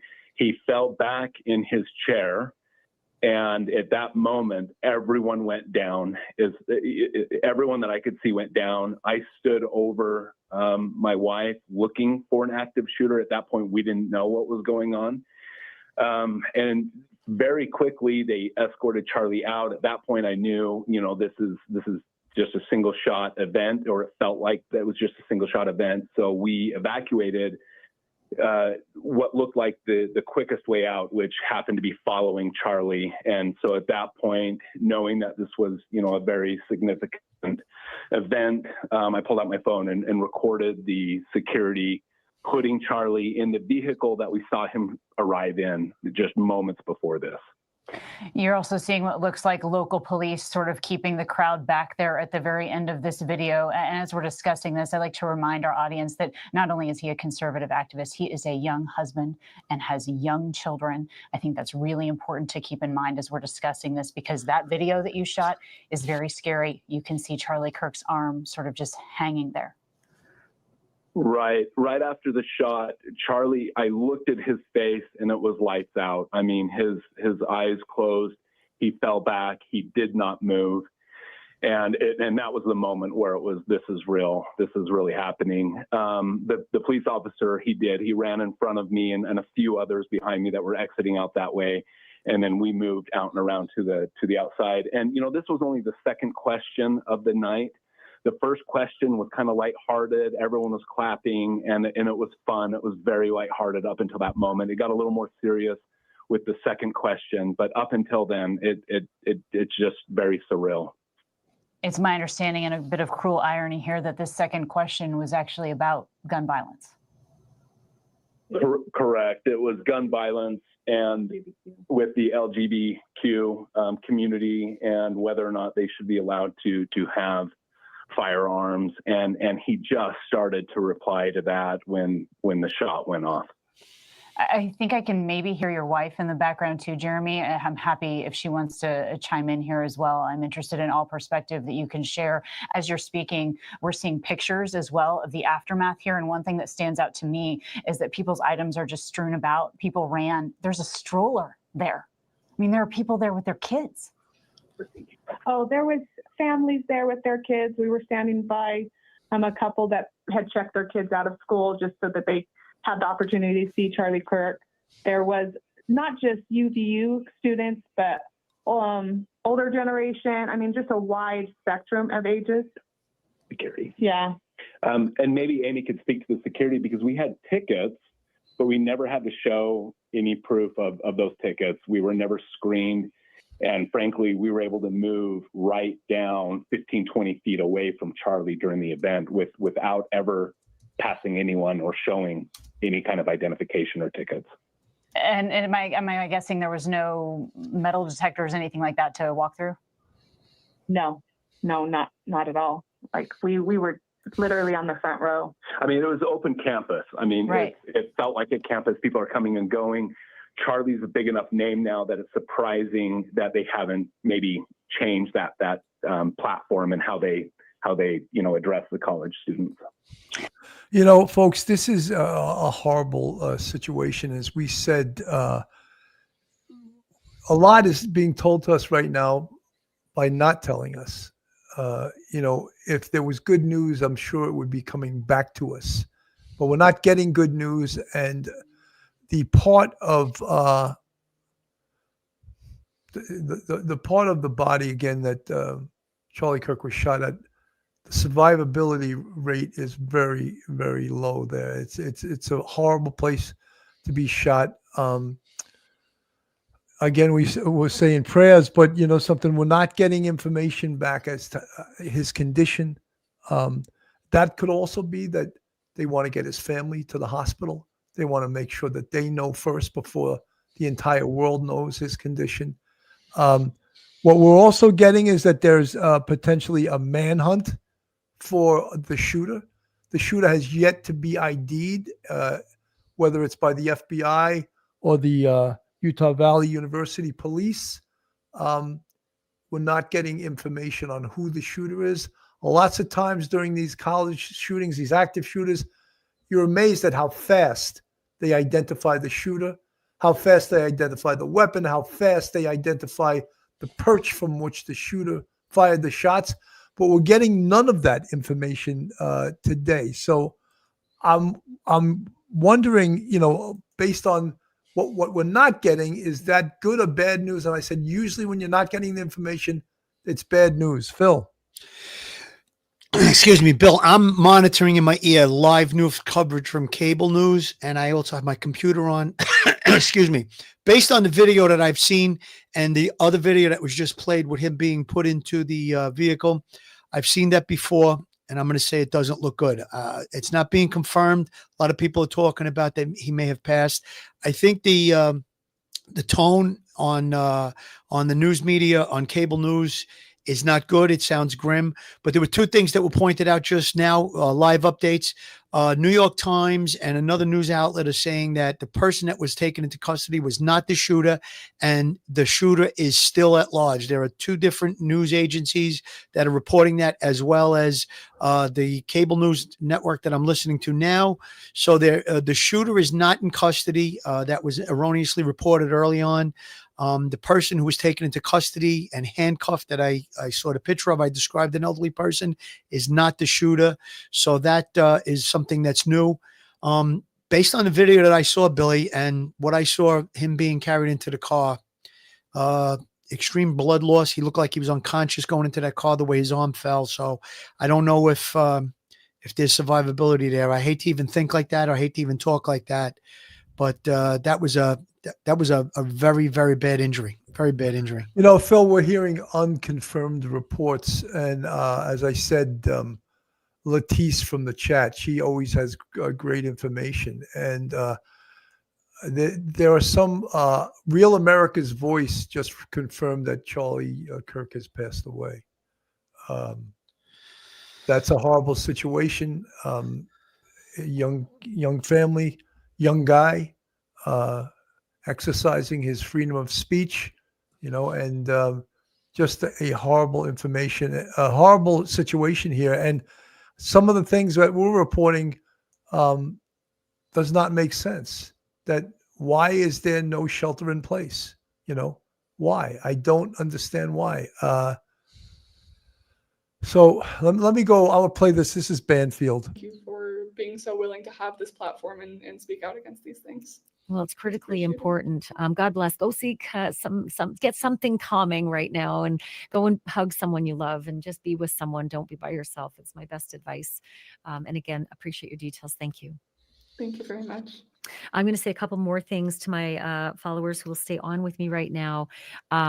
I can't stress this enough. If you've just come into the feed, I was just speaking with Annie Walker, who was live at the event. She was, you know, partially back center crowd. She watched Charlie Kirk in front of her, shots coming from her right, hitting. Well, actually, you know, I don't want to necessarily play this because this is, I think, Banfield's personal podcast. I thought this was News Nation, and I don't want to take her information if it's from her podcast. But we're hearing some real bad information, some real bad news, if it is in fact true. Charlie Kirk has been shot at the Utah Valley University, and we're hearing from some sources, Real America's Voice, that Charlie Kirk has passed away. We're not getting that from the major news organizations yet. But just absolutely horrific. These events are horrible. The active shooters, and in this case, it seems like it's a lone gunman that fired one shot and shot him to the left side of his neck. We're not getting any new information again from law enforcement, from the FBI. Usually, the FBI is right on top of this. And we're not getting any information. So it says in the chat, Ditka, Trump posted he passed. Horrible information, horrible news, if that is in fact true. And I'm always reluctant to put it out there. I don't want to put it out there. I don't want to be first. I want to be accurate. I want to put out the right information. And you know, Billy, I just want to say that I feel this way. I feel terrible about what's going on, whether it be a Republican, a conservative, a Democrat, whoever it is. No one deserves to be shot in public like that, and severely injured and possibly even deceased at this point. We don't know for sure. Like you said, we don't want to report it until we know 100% that it's fact. But based on what I saw in that video, I don't think the survivability was a great percentage. Let's hope I'm wrong. But the point I'm trying to make is that it's just unacceptable. And I would be calling for prayers, and I would be against, if this was a Democrat, a Republican, a conservative, anyone. No one deserves this. I'm just sorry. Short of some evil, serial killer or something of that nature, no one in the public political arena deserves this, whether it be on, like I said, on the left or the right. It's unheard of, uncalled for, and just it's outrageous that this happened, especially to a person like this. He's a young man with a family, with children, and I've watched a few of his videos. I wasn't a big follower of his, but I did see some of his videos where he encourages conversation. He calls anyone up to the microphone that wants to come there, whether they're for what he believes or not. And he encourages conversation. He encourages, different aspects, different views. The viewpoints are different, and it's just terrible. It's horrific, and I think that maybe America has to open their eyes to stuff like this and bring the heat down a little bit. Yeah, it's something. Again, I'm reading in the chat. It doesn't matter whether you like him or not, and that's sort of bullshit. It matters he's a human being, and just exercising his freedom of speech, and to lose his life over that. I mean, it doesn't matter if he was a progressive, a conservative, a communist, whoever he is. No one's life deserves to be taken from them because of their political ideology. Just absolutely outrageous that people can say that. This must be by the hospital. Let's get to, yeah. You can see the amount of law enforcement that's on the scene here. But we're not getting any. Here we go. As you can see all around us here, there is a significant amount of police presence. We have been watching as students have been evacuated from some of the buildings, coming out with their hands held up. They appear to be going building by building, what we were observing of police here from our location. And you can see on the images on your screen there that they are still very much actively going building by building, looking for someone or people, maybe people who might be sheltering in place somewhere inside some of these buildings, clearing these buildings, which again would fit with what we have seen with students who have been coming out here. But as you can see there, the SWAT team getting ready with some heavy equipment. They staged here in front of the sign at Utah Valley University, and now they are moving toward other parts of the campus. But there is also still a significant and sizable presence by police. What we've been watching here for the last little bit, just a lot of crowd. Folks, so many people have confirmed that he has passed away. Apparently Fox News has also confirmed that. We still don't know anything really about the shooter, whether they have a beat on him, whether they know who he is, whether they know where he fired the shots from. We're not getting any of that. So all the information seems to be, coming in dribs and drabs, not coming in quickly, not coming in accurately. It seems like even the mainstream media stations are reporting on peripheral things because they don't have the meat and potatoes of this investigation right now. Again, knowing who the shooter is. Let me put on Fox. I'm going to put Fox on now.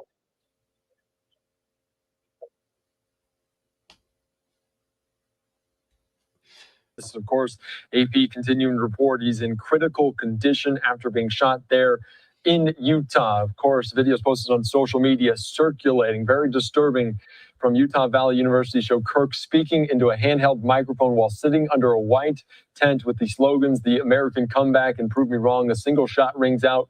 Kirk is reaching up with his right hand as blood potentially gushes from the side of his neck. Very disturbing, very dynamic scene. We're hearing from different people there on hand for this. Hundreds, thousands of people. We're going to hear from Speaker Mike Johnson here in just a short bit of time. But again, we've heard Charlie Kirk there so many times in different conservative circles. And this from the president saying we must all pray for Charlie Kirk, who has been shot. A great guy from top to bottom.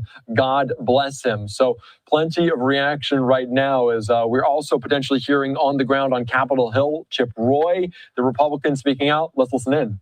Strong guy. He's a good man. I hope, praying for him. I don't know the status. I have no idea. I keep getting conflicting reports. So.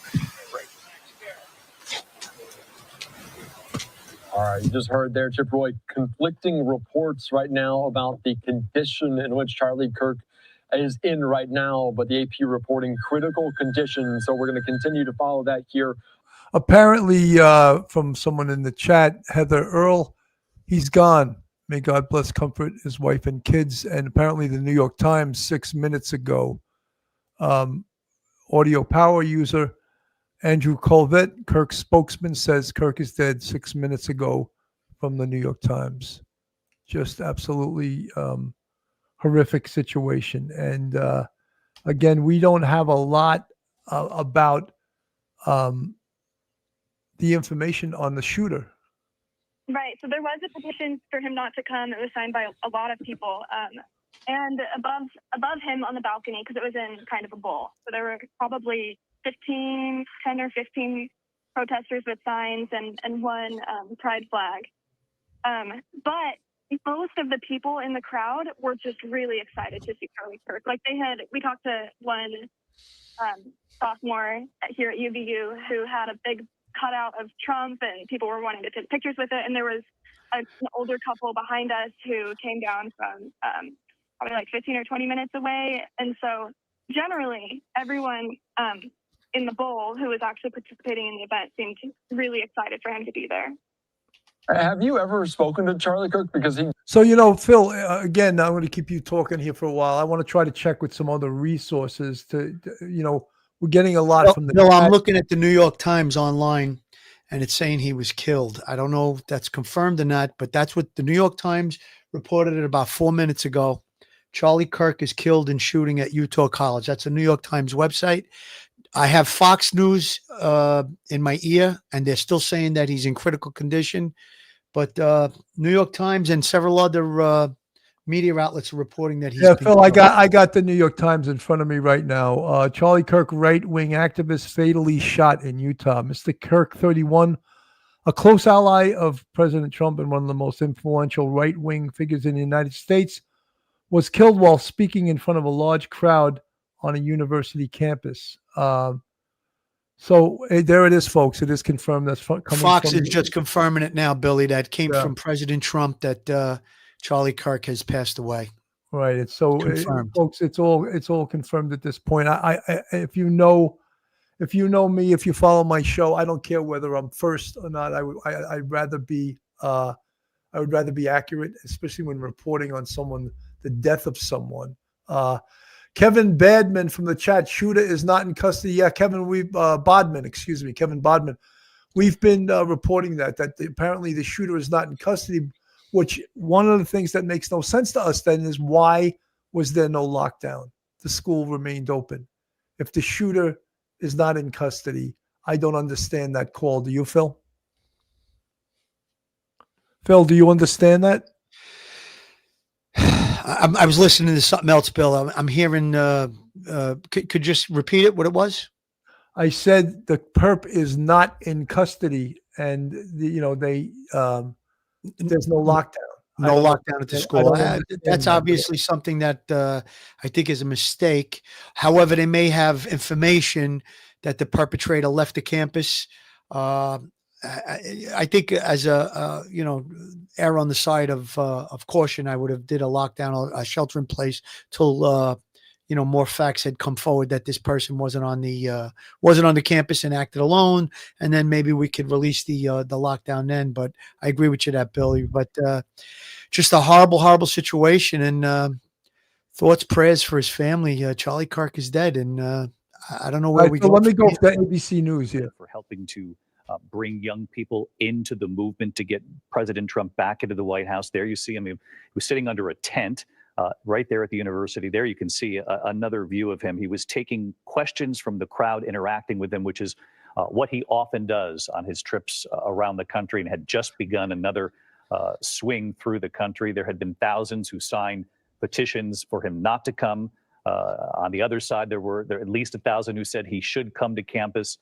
But that kind of heat, that kind of controversy is something that he was very comfortable with. It's what drove his activism. And what he would often do is engage with people on all sides, take their questions, point, counterpoint.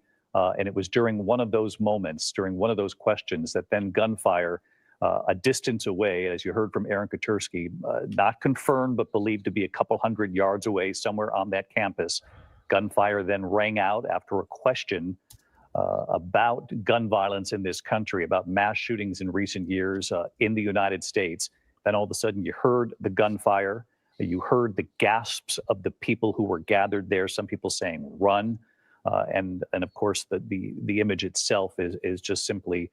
From what we're hearing, it wasn't gunfire as in plural. It was one gunshot, which also leads us to believe that it was a very accurate weapon, like a rifle. high caliber rifle, and from perhaps a perch where the shooter could concentrate and take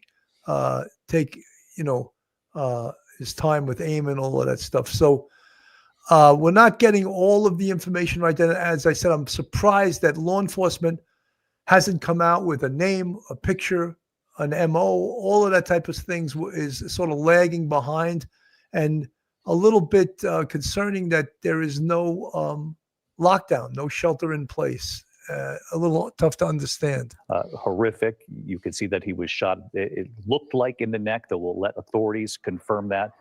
There was blood coming from his neck. And as we reported here moments ago, it's believed that his security detail, his private security detail, is the group that then took him, raced him off that campus in the urgent effort to try to save Charlie Kirk. Again, no matter where you are on the political spectrum, you can understand that we're thinking about Charlie Kirk's wife. Her name is Erica. Charlie Kirk himself was just 31 years old. He had two young children, the youngest of whom turned one just this past May. I want to bring in Catherine Faulders, our Washington managing editor. And Catherine, it's impossible to overstate Charlie Kirk's influence within the White House, even though he wasn't an official advisor. And President Trump himself often giving Charlie Kirk a lot of credit for bringing young people into the fold. Yeah, absolutely, David. The president himself did give Kirk a lot of credit along the way, of course, leading up to his win in November on the campaign trail. In fact, he gave Kirk a lot of credit, if not most of the credit, for a lot of that younger vote and for mobilizing a lot of those voters to go out and vote for him. I know the multiple times I've been over at the White House, I've witnessed Charlie Kirk there in the West Wing talking to advisors, of course, not a formal advisor. He was responsible, David, for helping with a lot of the vetting of the top cabinet officials and had a lot of input. He was one of those people right next to Trump in a lot of these meetings in his ear, and Trump was taking his advice. It wasn't just the White House, it was across government agencies, the Department of Justice. I know Kirk was very close with the Attorney General, with the Deputy Attorney General, so he did have quite an influence within the administration, even though he wasn't so outwardly seen, if you will, at these agencies. Catherine Faulders with us from our Washington Bureau. Catherine, we appreciate you and the team and the reporting here this afternoon on a very difficult story. Again, Charlie Kirk, co-founder of Turning Point USA, was shot and killed in Utah at a campus event, to the horror of the thousands who had gathered there. He was in the middle of what has become a trademark for him at these visits, in the middle of a debate, of sort of back and forth questions being asked of him. I want to show you there was a moment of silence on the House floor in Washington for Charlie Kirk just moments ago. Bipartisan calls to calm this down, to bring the rhetoric down in this country. Again, there was a moment of silence that came in from Washington. The images right there.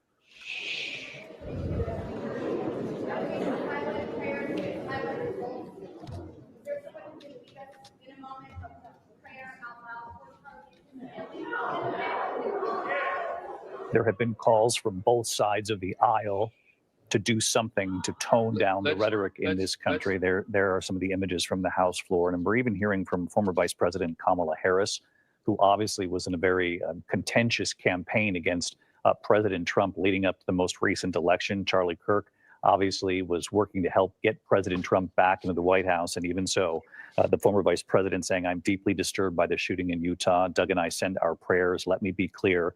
Political violence has no place in America. I condemn this act, and we must all work together to ensure this does not lead to more violence." Again, calls from both sides of the aisle to calm down the rhetoric in this country. We're going to have much more on Charlie Kirk, the horrific event as it played out in Utah today. I'll see you for World News Tonight. For many of you, your local news is next. So it's just a horrific situation. Ivy, thank you so much for the $49.99 super sticker. We must love one another despite our differences and stop this violence and hate. Thank you also, Police Off the Cuff, for your positive influence and attention to important issues. Ivy, thank you so much, not just for the super sticker, but for your kind words. I really appreciate that. Law from the chat. I remember the expression on his face when Trump survived his attempted assassination. Kirk was so thankful to God. It's just, look, we all know, all of us who are educated, all of us who are smart, all of us who believe, who are believers, we don't believe in violence. We don't believe in violence to change things. Maybe we believe in violence to protect ourselves and our loved ones, but not to silence someone for an opinion. And this is the worst of that, And apparently right now, just to recap, Charlie Kirk, speaking at the Utah Valley University, was shot in the left side of his neck. He was rushed to the hospital, brought right into surgery, and apparently he has passed away. He has died from his single gunshot wound to the left side of his neck. Now, we all want to hear who is the shooter, where is the shooter, what is law enforcement doing about trying to apprehend this shooter? Phil? If the shooter could hear my voice, turn yourself in because you're going to be caught. It's just a matter of time. Save everyone the trouble. You will be caught. You will be brought to justice, unless, of course, you take your own life.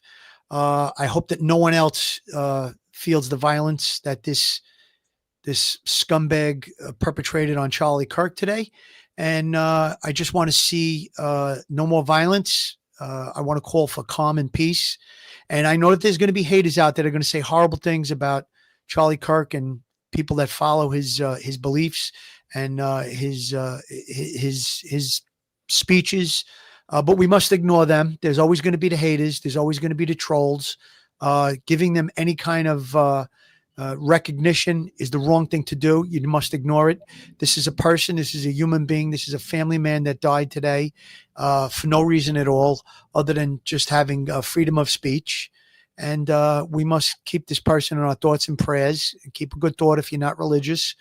It's unacceptable. It's violence. It's disgusting. And we need to do better in our country. I implore the person, if you're listening to me or you could hear this, turn yourself in. You're going to be caught. It's just a matter of time. There are great law enforcement capabilities today, especially in a situation like this, a public venue. There's probably thousands of cameras, and they're going to catch whoever it was. They'll be announcing that. I'm sure it's just a matter of time. They'll figure out who it was, and eventually that person will be brought into custody, hopefully. Yeah, of politics, of activism, of American public life.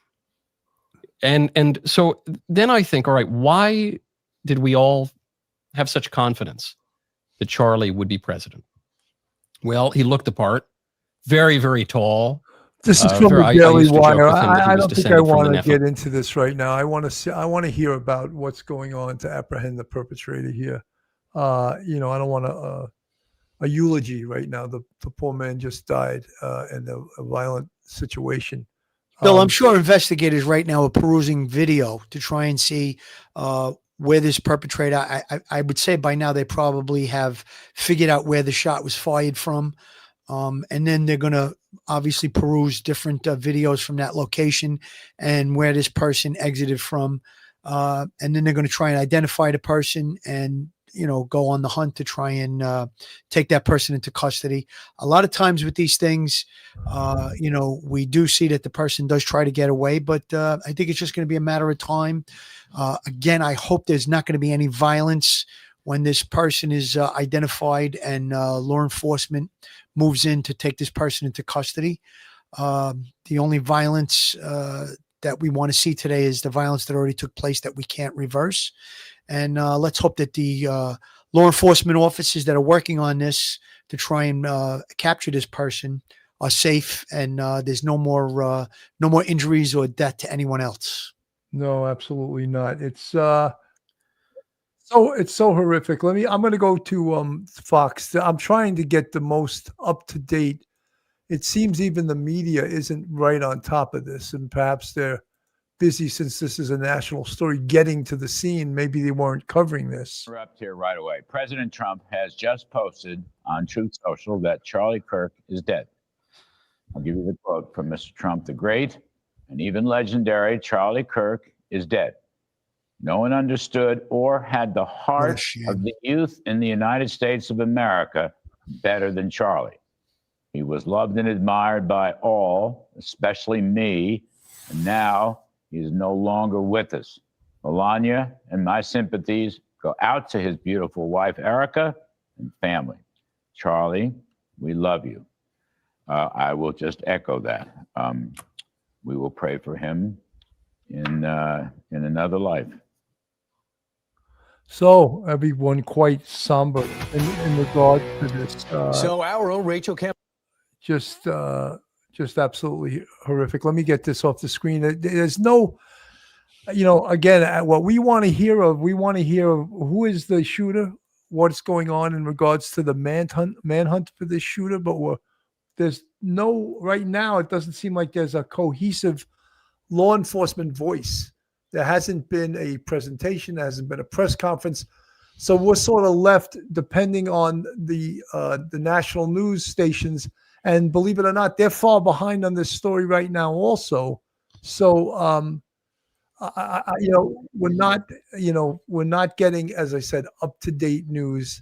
And even the biggest stations are far behind on this. They're 10, 15, 20 minutes, a half hour behind on, I believe, where they should be with this. Scene when you heard that first gunshot.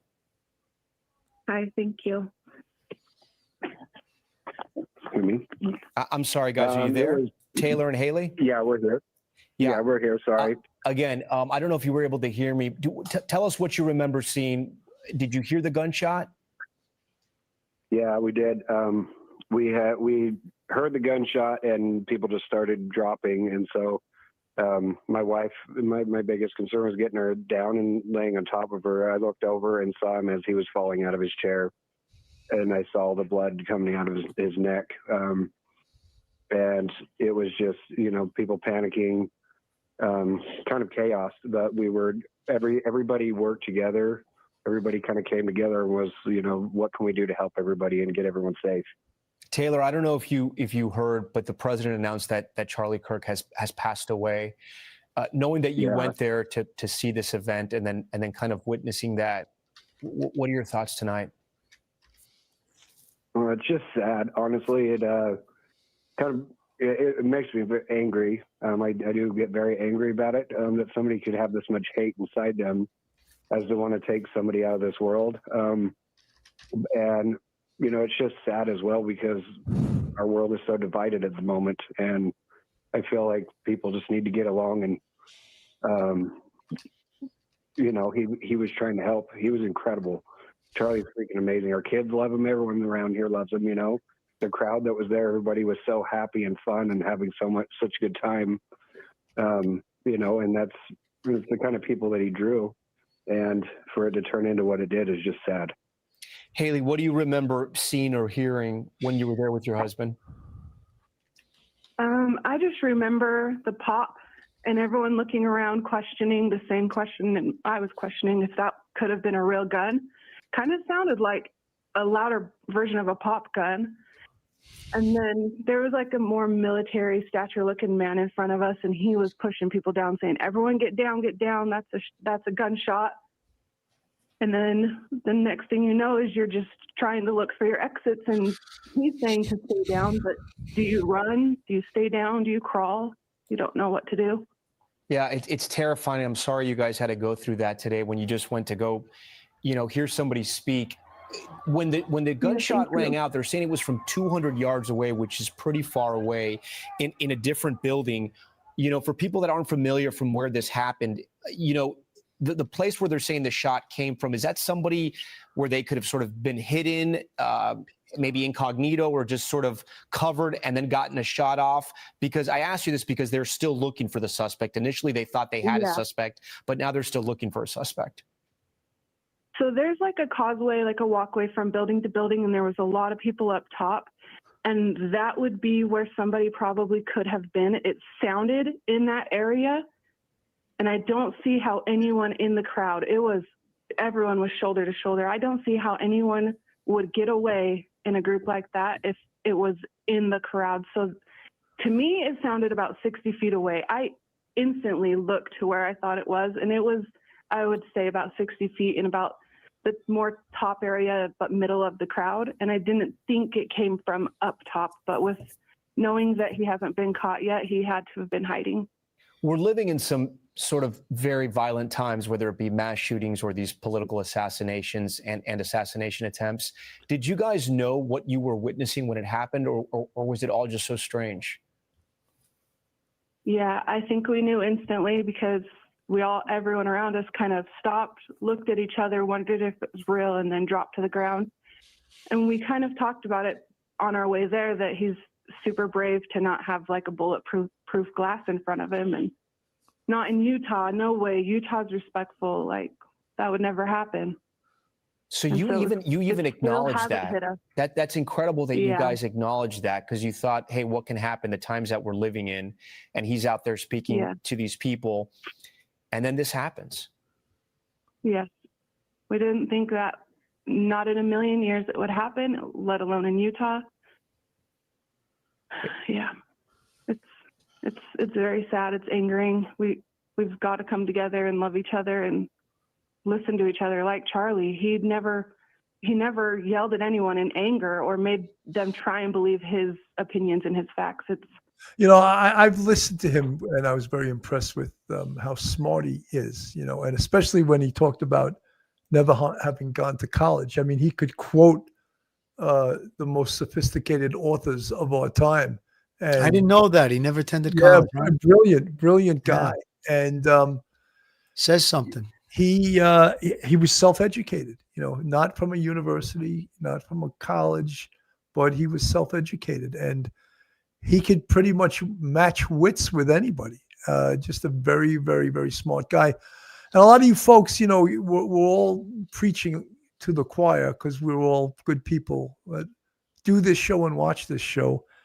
And no one should be shot or violence used against someone because of their political views. And if they disagree or agree with you, someone takes someone's life. It's just absolutely horrific. And Charlie Kirk is and was a good man, and whether you agreed with him or not, he was a human being, and he was destined for great things. A really, really, really smart guy. And unfortunately, right now, he lost his life for his opinions. He lost his life for his political activism. He lost his life for being out there in the public and trying to spread the word that he so much believed in. And again, I'm not preaching for one side or the other. If this was a progressive or Democrat, I would say they have the same rights to speak, and no one should take their life over their political viewpoint. Phil? Any kind of violence in a political arena or any arena is unacceptable in 2025. The thing I liked about Charlie Kirk, he was very fact-based. And when he answered a question or he was challenged, he had a very strong belief. He had a very strong opinion. And what he said 99.9% of the time made a lot of sense. I mean, nobody's 100%, but he really was fact-based. It's a shame. Somebody put in the comments, a future president was killed today. I mean, I don't know what his political aspirations were, but a 31-year-old father of two, I believe it is, a husband, gunned down on a college campus for just having a political speech or just a freedom of speech conversation. Unacceptable in today's world. Just totally unacceptable in the United States. I just can't come to grips with it. Again, thoughts and prayers for his family and friends, and it's a tremendous loss. And I would say these words, whether it be Charlie Kirk or somebody on the other side of the political aisle, it's just unthinkable that you could be giving a public forum, a speech, inviting people from differences of opinion or different backgrounds, and you get shot and killed for that. Yeah, 100%. Folks, I have to go to a quick commercial. FanDuel, our sponsor. FanDuel is the new sponsor for the Police Off the Cuff podcast. FanDuel. Football season's finally here. Have you checked out the latest odds, futures, and win totals on FanDuel Sportsbook? Think the Bills are headed to the Super Bowl? You can lock in your bets today, whatever your game. FanDuel Sportsbook delivers the latest lines, futures, and specials so you can join in on all of the action. I'm eyeing college football. Who's your pick for the Heisman? Plus, I'm loading up on parlays and player props like Saquon Barkley breaking his own single-season rushing record. With the Major League Baseball postseason right around the corner, FanDuel has you covered with player specials and unique props. Whatever your game, FanDuel Sportsbook delivers the latest lines, futures, and specials so you can join in on the action. FanDuel, the new sponsor of the Police Off the Cuff podcast. We're thrilled to have them. Folks, according to the New York Times, Utah Valley University officials confirmed that no one has been arrested in regards to this shooting. There is no suspect in custody. It's an active investigation. Ellen Trainor, a university spokesman, said in a statement, the university said 4 agencies are investigating the shooting, Orem Police, Utah Valley University Police, the FBI, and the Utah Department of Public Safety. So just, folks, to recap, Charlie Kirk, conservative activist, has been shot in the neck. He passed away just a little while ago. We pray for his family and everyone in this world that loves him. And we lost a giant, I feel, today in the political world. We're going to go off the air now, folks. We're going to continue to cover this as new information comes in. Right now, the hunt is on for the shooter who has yet to be identified. Phil, your final thoughts. Final thoughts. I know, and I'm seeing already comments of conspiracy theories and everything. Stick with the facts. These are the facts. He was shot. The perpetrator is at large. I am sure there is a tremendous investigation taking place as we speak. He will be identified. He will be found. Whether he be found alive or dead, he will be found. Just have faith in law enforcement. Go easy with the conspiracy theories. Let's just take things one step at a time. Stay within the facts. Last words, thoughts, and prayers for a guy like you said, Bill, a giant in the political arena, a giant for the youth of America. And it's a terrible loss. Thoughts and prayers for him and his family and his friends. Absolutely. Folks, I want to, we went on just live as soon as we heard about this. I want to thank everyone for tuning in. These are very hard things to report as far as the violence going on in this country. But Police Off the Cuff, we bring it to you from a police perspective. We try to keep it fact-based, facts-related. So thank you so much for tuning in. Have a great night, everyone, and God bless. Stay safe, everyone. One episode